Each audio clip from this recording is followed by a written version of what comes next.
The salary of a guard at Alcatraz is barely enough to buy bread and pay the rent. But the Mafia boss in cell block B just offered you a number equal to 10 years of your salary. He wants you to do one simple thing. Look away for exactly 60 seconds.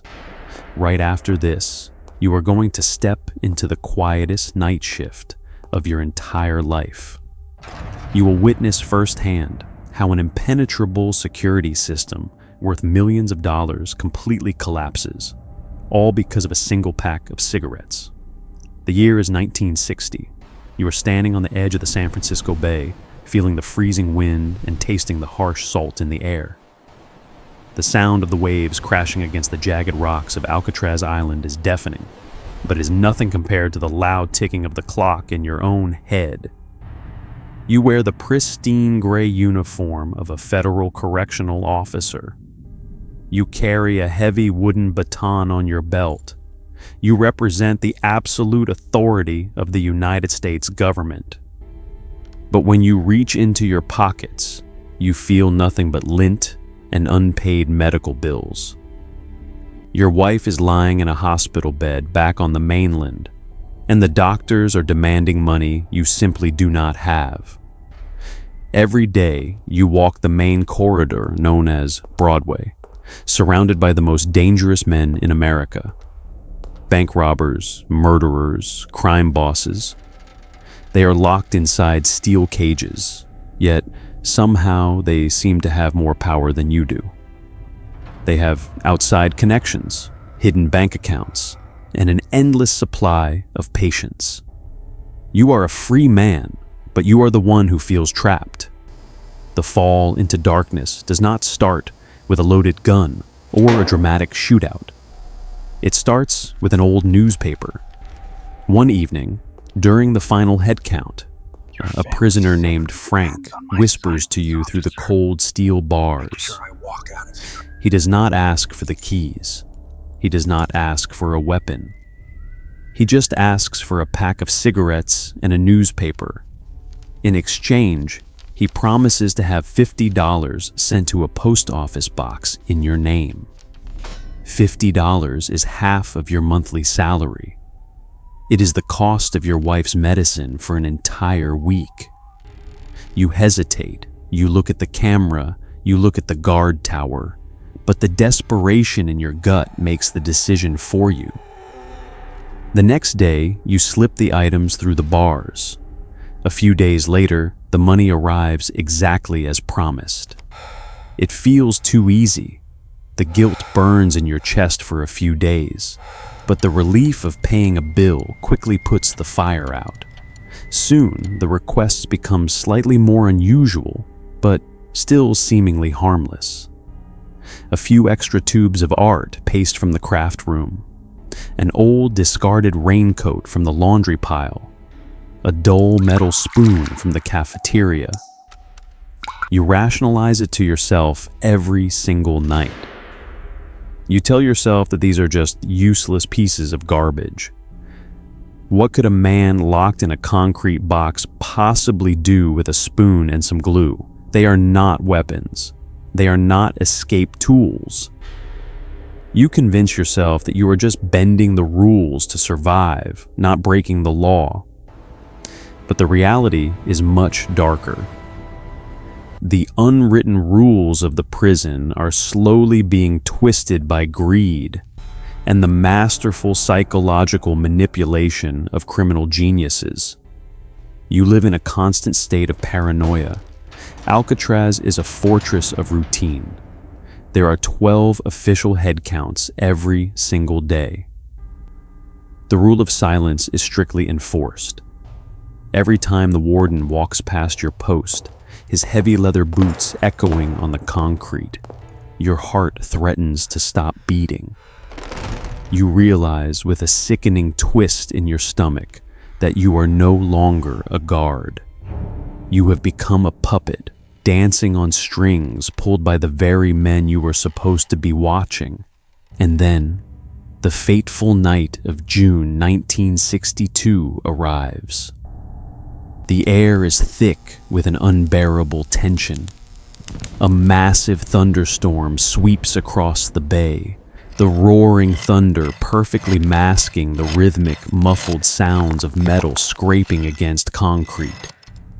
Before your night shift begins, you find a heavy, unmarked envelope tucked inside your personal locker. You open it with trembling hands, glancing over your shoulder. Inside is exactly $5,000 in crisp, unmarked bills. There's a single, hastily handwritten note wrapped around the cash. It gives you one simple, terrifying instruction.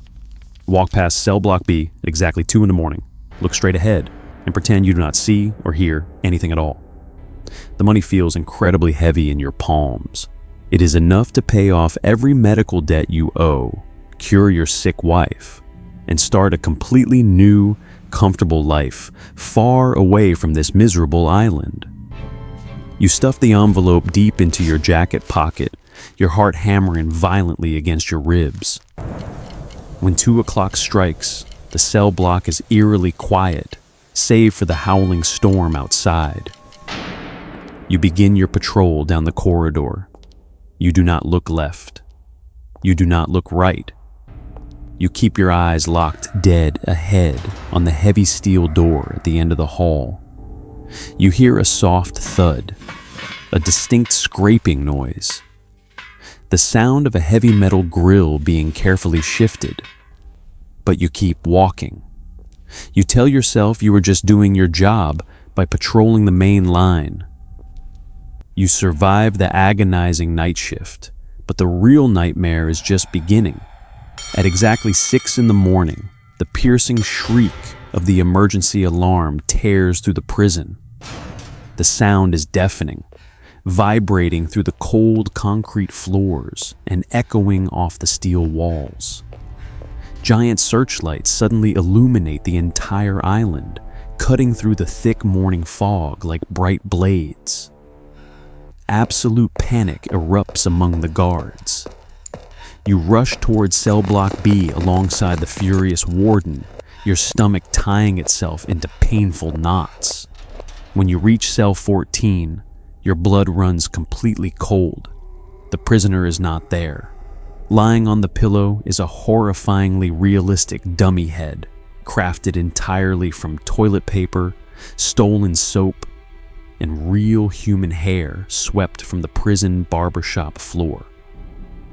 The heavy ventilation grill beneath the sink is completely smashed open, revealing a dark, jagged tunnel carved straight through the thick concrete wall. But the true paralyzing horror hits you when the warden shines his bright flashlight under the narrow iron bed. Lying there in the gray dust is a worn-out metal spoon with a sharpened handle and a torn piece of a green rubber raincoat. They are the exact same items you smuggled in weeks ago. Your breath catches in your throat. You realize with sickening clarity what they did.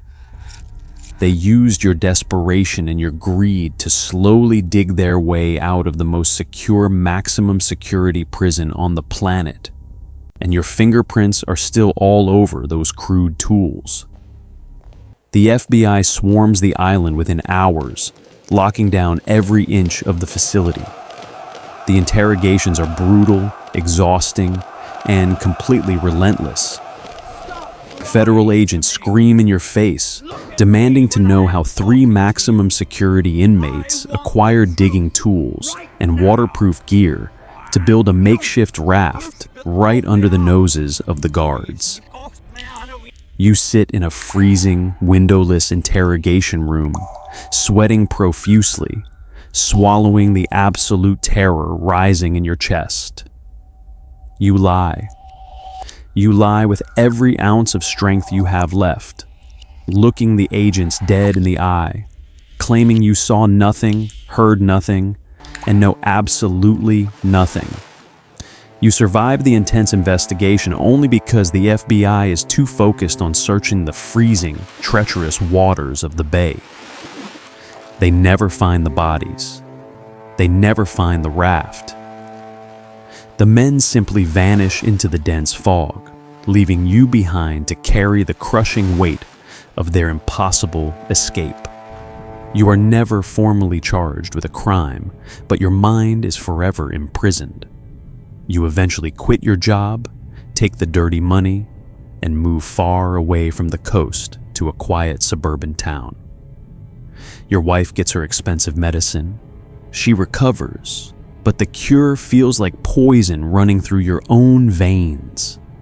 Every time it rains heavily, you can clearly hear the scraping of a metal spoon against solid concrete. Every time a police siren wails in the distance, you freeze in terror, fully expecting them to finally come for you. The most powerful prison system in the world did not fail because of weak walls, rusted bars, or blind spots. It failed because the human beings guarding it were vulnerable, financially broken, and desperate enough to look away. Those 3 men might have drowned in the freezing waters of the bay, or they might be drinking cocktails on a sunny beach in South America, living off hidden fortunes. Nobody knows the real truth, but you know your truth. Their ultimate freedom was successfully purchased, and the currency they used was your soul. If you found this historical deep dive as chilling and fascinating as I do, make sure to hit that like button and subscribe to our channel for more unbelievable true crime stories.